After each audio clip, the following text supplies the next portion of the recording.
Rússia, ciutat de Sant Petersburg. L'edifici del cos de cadets. Aquí hi ha la part superior de l'edifici. La part inferior estava enfonsada a terra.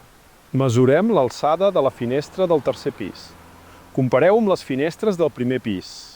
La meitat de l'alçada de les obertures de les finestres estava per sota del nivell d'asfalt. Els historiadors expliquen que l'edifici es va enfonsar a terra pel seu propi pes. Suposadament, l'edifici es va enfonsar lentament i gradualment. S'enfonsa a terra 1 centímetre per any. Una fotografia antiga d'aquest edifici. La foto va ser feta fa 110 anys.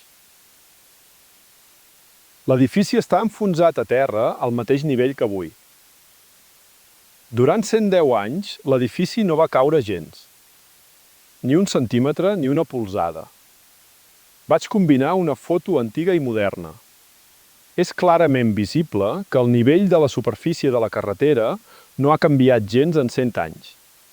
L'alçada del primer pis, enfonsat a terra, va romandre igual. Les fotografies reals contradiuen les històries dels historiadors. Mireu les portes d'entrada. Les portes trenquen la simetria de l'edifici. Aquí és on hauria d'estar l'entrada, a l'arc central. Però les portes d'entrada estaven cobertes de terra. No van cavar l'entrada. Deixaria un forat profund a la carretera. Les entrades d'altres parts de l'edifici estaven trencades. Era més fàcil trencar la paret que excavar tot l'edifici. Un edifici tan gran no pot enfonsar-se a terra sense destrucció. Els historiadors estúpids no tenen ni idea que els edificis sempre s'assenten de manera desigual.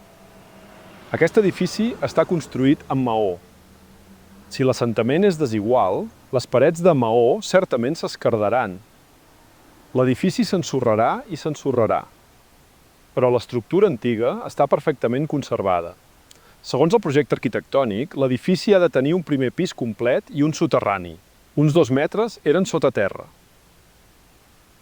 Aquests són els rastres de la catàstrofe que amaga la història de la ciència.